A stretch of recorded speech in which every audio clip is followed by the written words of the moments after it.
Bonjour, je m'appelle Leandro, je suis archéologue historien et aujourd'hui je vous parle de l'époque gréco-romaine et des masques gréco-romaines. On va essayer de faire des masques d'une façon simple avec des choses qu'on peut avoir à la maison, des papiers, des cartons, des stylos, des trucs comme ça. Je vous montre un petit peu comment on a fait déjà un atelier d'archéologie. D'abord, on explique un petit peu qu'est-ce que c'est le théâtre, qu'est-ce que c'est une masque grecque-romaine, on trouve ça où, ça vient d'où, et aussi de s'amuser un petit peu avec les masques. Par exemple, des masques comme ça, ou des masques comme celui-là, qu'on a fait ensemble avec les enfants à la médiathèque l'année passée dans le cadre des ateliers d'archéologie. Le théâtre est né en Grèce vers le 7e siècle avant Jésus-Christ.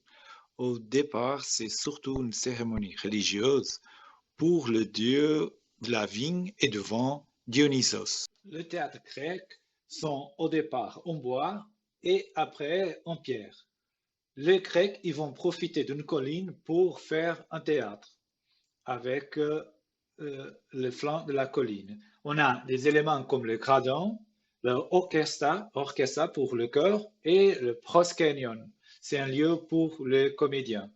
On a plein de théâtres, plein de vestiges. Des fois, ils sont détruits, des fois, ils sont au milieu d'une ville, comme ici à Cadiz en Espagne. Et des fois, ils sont toujours utilisés pour des spectacles. Plus tard, les Romains, ils vont aussi faire des théâtres à la façon grecque. Ils vont construire les bâtiments très proches des bâtiments grecs, mais ils vont faire un changement. C'est avant la scène, il y a un énorme mur qui vont mettre des colonnes, des statues, des choses comme ça. Et que ça permet de construire des théâtres même au centre-ville. On n'a pas besoin d'une colline pour le faire. Pour le théâtre, on a besoin d'un bâtiment avec des éléments propres pour bien écouter les acteurs, mais aussi des costumes.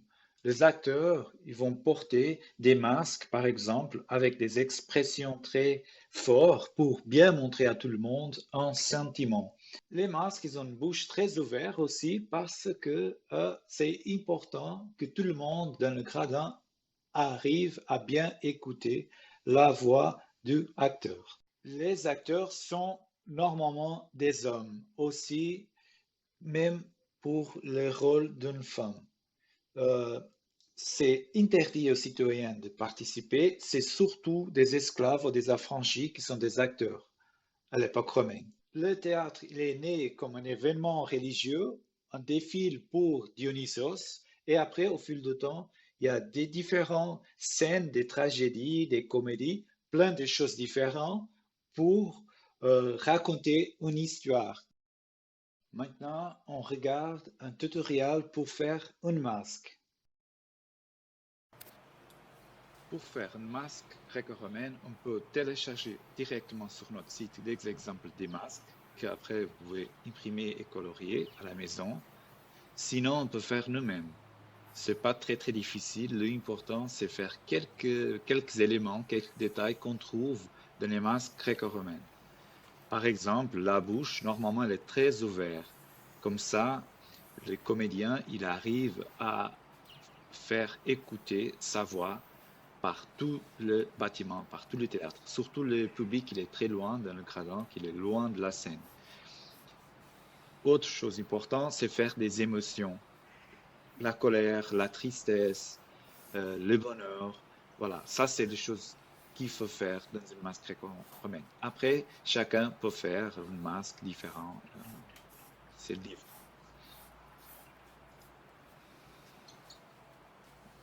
Maintenant, il faut regarder les outils qu'on a besoin. Des crayons, des stylos, un papier, bien sûr, pour faire la masque, pour dessiner, et aussi des choses pour le coloriage. Par exemple, des aquarelles.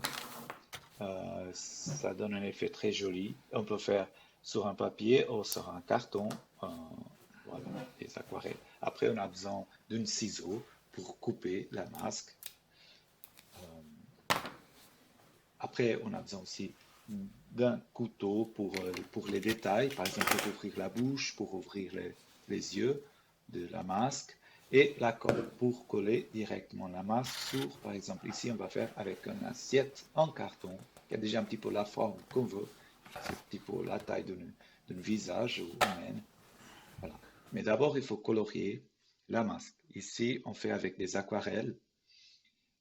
C'est à vous de regarder différentes couleurs, différents masques aussi, qu'est-ce que vous voulez faire. Le plus important, c'est s'amuser un petit peu à faire une masque gréco-romaine. D'accord? Après, il faut couper. On coupe le masque. Si elle est déjà coloriée, on met la colle. Par exemple, on fait comme ça. On peut faire directement sur un papier carton, mais ici, on a fait dans un papier. Après, on met de la colle. Et après, on utilise l'assiette en carton qu'il est dur et que ça marche très bien parce qu'il a déjà un petit peu la forme et la taille d'un visage. Mais voilà. Et après, on fait comme ça, mais on peut faire différentes façons. Ici, on a fait comme ça. Et on coupe avec le ciseau. On regarde, ça va, c'est bien. On regarde si c'est bien collé ou pas. On peut après ouvrir la bouche avec attention. Aussi les yeux, c'est le moment peut-être plus délicat qu'il faut faire. Et il faut faire aussi un petit trou à côté des yeux pour mettre un fil. Comme ça, on peut mettre directement la masque sur le visage. Voilà, on fait comme ça. C'est pas très difficile. Et l'idée, c'est que tout le monde peut le faire ensemble depuis la maison. Voilà, et on a aussi des autres masques, on peut faire différents masques. Celui-là, c'est juste un exemple, faire un masque simple, mais on peut faire, par exemple, comme celui-là. On a différents exemples. Voilà.